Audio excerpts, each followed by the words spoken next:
quando a gente está num mundo tecnológico igual esse que nós estamos cada dia, mais acelerado entrando nele, são essas capacidades que a tecnologia, a inteligência artificial, provavelmente não irá conseguir desenvolver.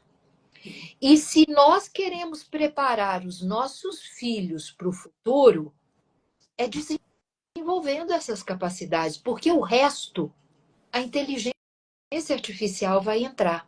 Sem contar que eu acabei de fazer um outro summit que era voltado só para crianças, chamado Young and Thrive, que é jovem e crescendo, que falava exatamente da grande dificuldade que o uso intensivo de tecnologias tem trazido um desequilíbrio emocional na criança. E médicos, ali quase todos, terapeutas, médicos renomados, pediatras, sem exceção, ensinando o uso de práticas respiratórias como a prática da coerência cardíaca. Então, são essas práticas que, quando a criança aprende nesta fase, é para o resto da vida. E o principal mecanismos de toda essa capacidade é você trabalhar com essa autorregulação que vem pela prática da respiração. Muito legal. A gente sentiu aqui qual foi o nosso ganho, assim, que eu percebo já, né? Porque tem poucos meses que ela fez, a ideia é continuar. Mas eu sinto que a coisa da escola, assim, na escola eu percebo uma desenvoltura, uma capacidade, ainda que nova, né? Ela está com 7 anos, fez 7 anos agora, da rotina da escola. Ela entendeu melhor essa coisa do para casa, da disciplina dela, da entrega ali quando está fazendo, de uma presença quando está fazendo, de querer fazer bem feito. Ela estava com uma preguiça muito grande assim de fazer. Eu acho que melhorou muito nesse aspecto. E teve uma coisa que eu tô atribuindo, a gente não tem certeza, mas eu tenho. Porque a Helena gosta muito de televisão. Ela gosta de ver. Ela não é uma criança que vê tablet, ela não tem tablet, ela não vê o celular, a gente não permite o celular. Mas ela tem ali, ela tinha umas regras, mas ela podia ver televisão, sempre de manhã, nunca à noite.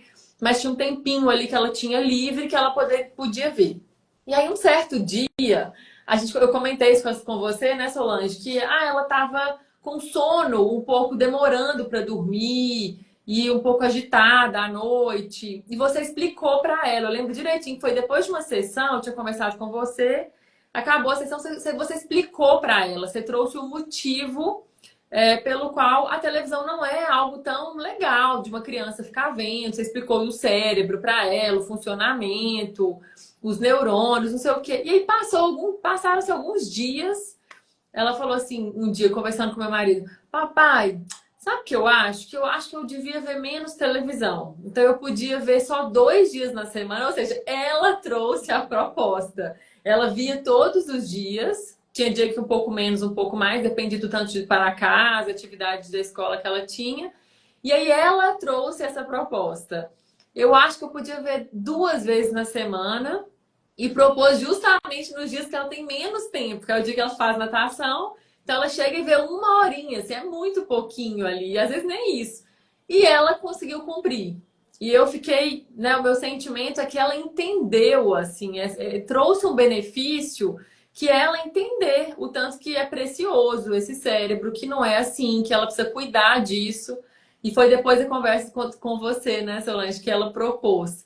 Então, acho que foi um ganho já muito grande. Ela começa, nos dias que não tem televisão, ela vai colorir, ela vai brincar, ela fica impaciente, mas ela não liga a televisão.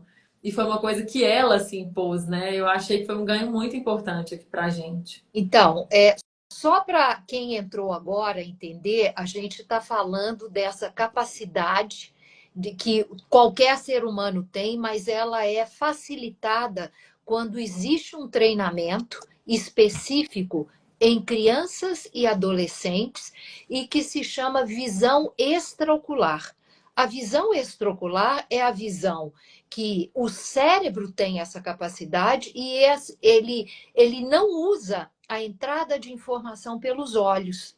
Ele capta uma informação que entra de várias partes do nosso corpo.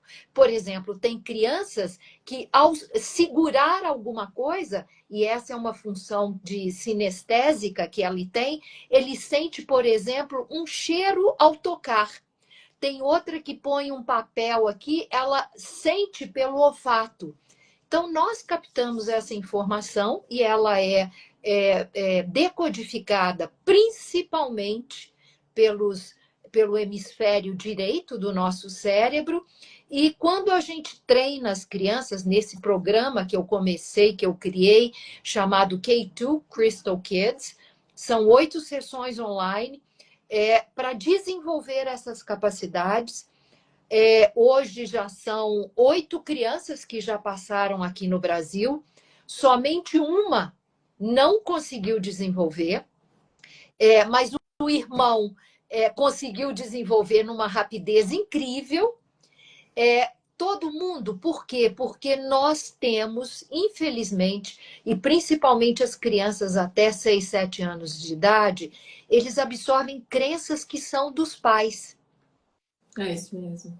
E aí, às vezes, o pai acredita, fala, não, meu filho vai, mas ele mesmo não está acreditando. Então, a criança também tem certas limitações, mas a grande maioria das crianças desenvolve. E aqui tem o benefício. Ao desenvolver esses novos caminhos neurais, principalmente pela contribuição dos neurônios do hemisfério direito, aumenta a memória, aumenta processamento cognitivo. Ele consegue esse processamento numa velocidade muito maior, porque a frequência sendo mais baixa e essa captação de informação entrando por várias partes do nosso corpo, eu processo muito mais informação. A capacidade de autorregulação emocional, a criança aprende a se autorregular, a se reconhecer com muito mais facilidade. A criatividade explode, porque eu, como tenho aí quase 25 anos no trabalho de inovação e criatividade, a criatividade é a nossa capacidade de imaginar. Então, você imagina, você não está usando os olhos, você está usando uma capacidade de imaginação que vai começando a abrir novas capacidades de entendimento do ambiente. E isso é criatividade. Então, você imagina o que isso traz para uma criança ao longo da vida. E, por último, caminhos neurais consolidados não se desconectam nunca mais. Então, isso é o resto da vida.